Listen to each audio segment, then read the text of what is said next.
Hello. So welcome back to this week's market analysis, right? So in today's video, I'm going to be talking about chasing the markets, right? I'm going to explain to you why chasing the markets is one of the worst things you can do as a trader, right? Think about this. You see a chart, right? Whoa, it's so bullish, right? Huge candle, right? So you go long, pop, you're long. And next thing you know, the market retraces against you and stop you out. Happens, right? It happens. So I'm going to share with you what you should do instead, right? To actually, prevent this kind of, problems in your trading. So I'll cover all this and more in this week's market analysis. I'll see you there.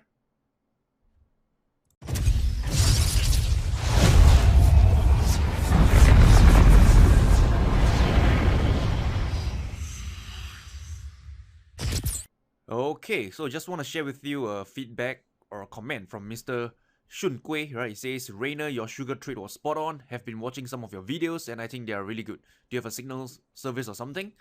So I just want to share this, which I think is important, right? Because if you have been following me, say for example, over the last few weeks, right, you know that quite a number of my trade calls have went into my intended direction.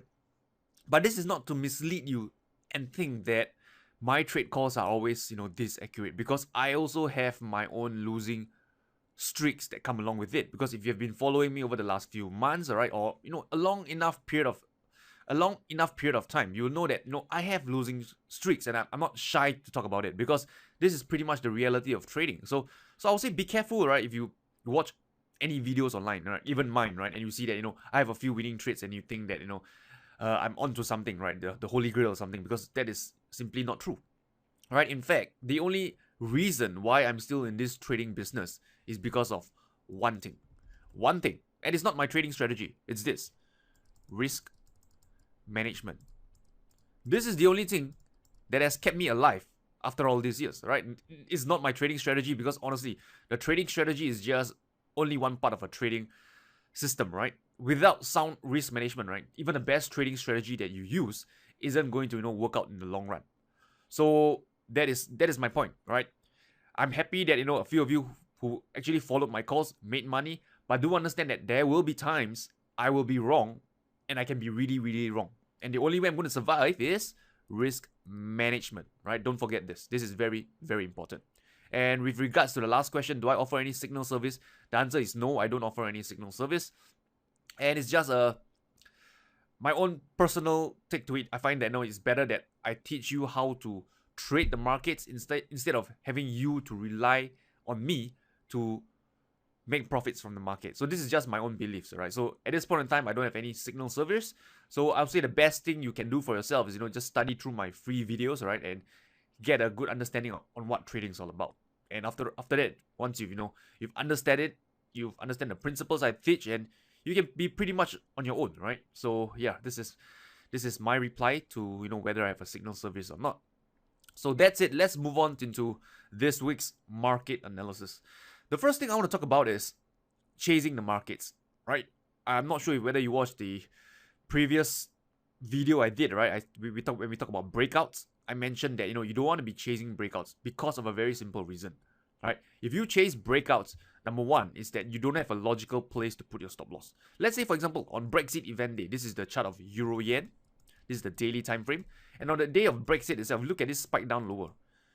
Do you know what is the magnitude of this move? This is a 1,700 pip move. Definitely an outlier, if you ask me. So when you see the candle, right, getting bearish and bearish, human tendency is to go and chase this market. So at this point in time, there'll be traders looking to short, and some really unlucky ones shorting near the lows over here. And then what happened? You have this retracement up higher. Well, at this point in time, the retracement doesn't look like much. But if you calculate the magnitude of this retracement, it is almost 500 pips, around 500 pips, this retracement. So you can see that, chasing the markets isn't very favorable, because there's always a chance, number one, for the market to snap back. That's one. And number two is that you do not have a logical place to put your stop loss. Let's say, for example, you went short somewhere here. Where is a logical place to put your stop loss? Above this high? Do you know how many pip this is? This is, I think, 1,000 pip at least, right? From this level, you go short, and over here to put your stop loss. And from a risk to reward perspective, it doesn't really make sense to me. So risk to reward perspective, right, it is pretty much, garbage as well. So you can see that, chasing the markets isn't the best thing to do. So what should you do instead? Number one, patience, my friend. Don't go around chasing the market, right? You want to have patience. Let price come to you, right? Come to an area that you are stocking your entry. So where is that area? On this time frame, on this chart, the area you can look for is at the 20 and 50 period moving average. This is a much favorable place to go short this market, this euro yen. Why is that? Think about this. If you can, say for example, allow price to come to you, say back to this region over here, and you go short at this black line. And let's say, let me change the color. You put your stop loss, say somewhere here. Right? How about this? Can you see now your risk is much more contained, right? This is your stop loss. And you have this amount of potential profits should price retest back the lows over here. Right? So I'm based on my own estimation, this looks like maybe, a 400 to 500 pips stop loss, right? So let's say your stop loss is 500 pips. But the potential reward, should it go in your favor, it could be, I'm guessing again, right, based on estimation, at least 1,000 pip or more. Right? So can you see from a risk to reward standpoint, this is going to make much more sense compared to earlier while you're chasing the market. While you're chasing the market like this, right? While you're here chasing, you can see that the risk to reward is so much more, it's much poorer, right? This is where you enter, this is where your stop loss is. Can you see the difference right now? So this is what I mean by, let the market comes to you, right? Chasing the market, perhaps, once or twice, you can, get the market to go really in your favor. But most of the time, right, it's going to snap back and you tend to, have more losers than winners, right? And the losers are going to be larger than your winners as well. So this is my point, right? Stop chasing the market, right? Instead, right, let price come to you. And again, if you look at the dollar yen, similar setup. You look at the, the pound yen, again, very similar thing altogether, right? The 20-50 period moving average is acting as dynamic resistance. So I would say, for me personally, I would rather much wait for price to come to the area of resistance that I'm looking at before, taking an entry. There are times where I could miss the trade altogether, and this is fine. I perfectly accept it, right? This is just the cost of, doing business, right? This is the opportunity cost that would come by if I were to trade in this approach. But the main thing is that it resonates with me psychologically, right? This is something that I'm comfortable doing over and over again. Okay, so let's move on. So the next thing I want to talk about is the chart of wheat, right? I'm starting to see, a possible move in the making. You can see that wheat, the chart of wheat, right? This is the weekly time frame. You have a series of lower highs, lower highs, lower highs, lower highs, lower highs, and lower lows, right? So the trend is down, right? The longer term trend is down. It's very straightforward. So on a daily time frame, you see that we have this big move over here, right? Massive sell down. So again, same thing, right? If you were to go short right now at this point in time, where is a logical place to put your stop loss, right? Say the nearer one is this possible previous support, turn resistance. So maybe you can put your stop loss somewhere above here. Or for those who are even more defensive, you can go up to this high over here. But honestly, it doesn't really make sense because the stop loss is, way too far, right? From a risk to reward standpoint, right? It's going to take a long time for you even to hit a one-to-one target objective because of the large stop loss you have. So what you can do instead is, again, let price come to you, right? So if price were to retrace back towards this previous support turn resistance, it's an area to go short.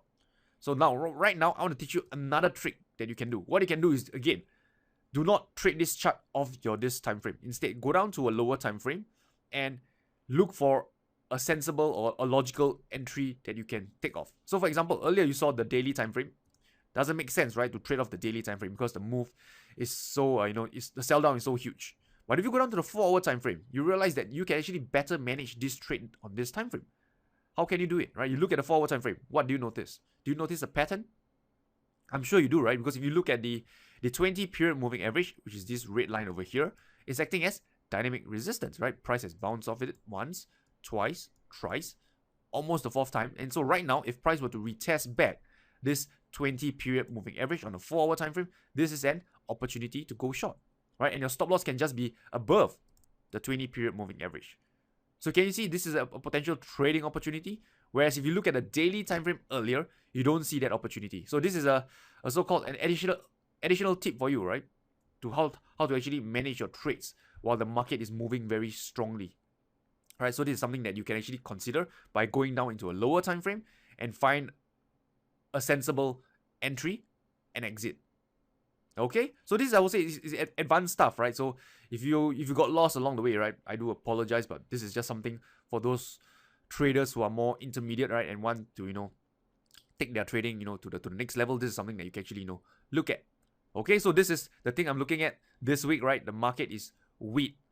So the next thing I want to talk about is, okay, so wheat is the first thing. Then earlier we covered the yen pairs, right? So yen pairs, just to recap, right? I'll be waiting for the market to retest back this 20-50 period moving average before I look to get short. So for this market, I'll be looking at the 20 and 50 period moving average before I look to go short this market. So before we end off this week's video, I just want to talk to you about sugar, the trade that Mr. Shun Kui was talking about earlier. Just to share with you how I'm looking to manage this trade. So this is a trade that I shared last week. So what I said was, the market is clearly in an uptrend and price has, retested this 20 period moving average. So what it's showing you is, price rejection, right? It's rejecting lower prices. How do I know that? Just look at the wicks, right? It came down lower, and then the bull stepped in and pushed price higher and finally closed higher over here. And if that isn't convincing enough, the next candle, it opened here and then it pushed price lower all the way here before the bulls come in and push price back higher. Sorry, I mean it opened here and it closed here, right? So you can see that, you have a price rejection on this chart, right? First price rejection, a second price rejection. And on top of it is at a 20 period moving average, which has been acting as dynamic support. So this was a trade that I took, right? A long entry, I went long. And right now, price, has went in my favor. So right now, how I'm looking to manage this trade is that I'm actually trailing my stop loss using the 20 period moving average. So this is a trend following trade. This is not a swing trade. This is a trend following trade. So if price is above the 20 period moving average, I'll be in this trade. But the moment, if it closes, right? Say for example, it closes below the 20 period moving average, I'm out of this trade. So this is the trade of sugar and how I'm looking to manage it right now. Okay, so with that said, I've come to the end of this week's market analysis, right? I hope you find it useful, right? Because if you do, please hit the subscribe button below, right? Because you always stay updated whenever I publish a new video on a regular basis. So with that, if you have any questions, any feedback, feel free to let me know in the comment section below. With that, good luck and good trading. I'll talk to you soon.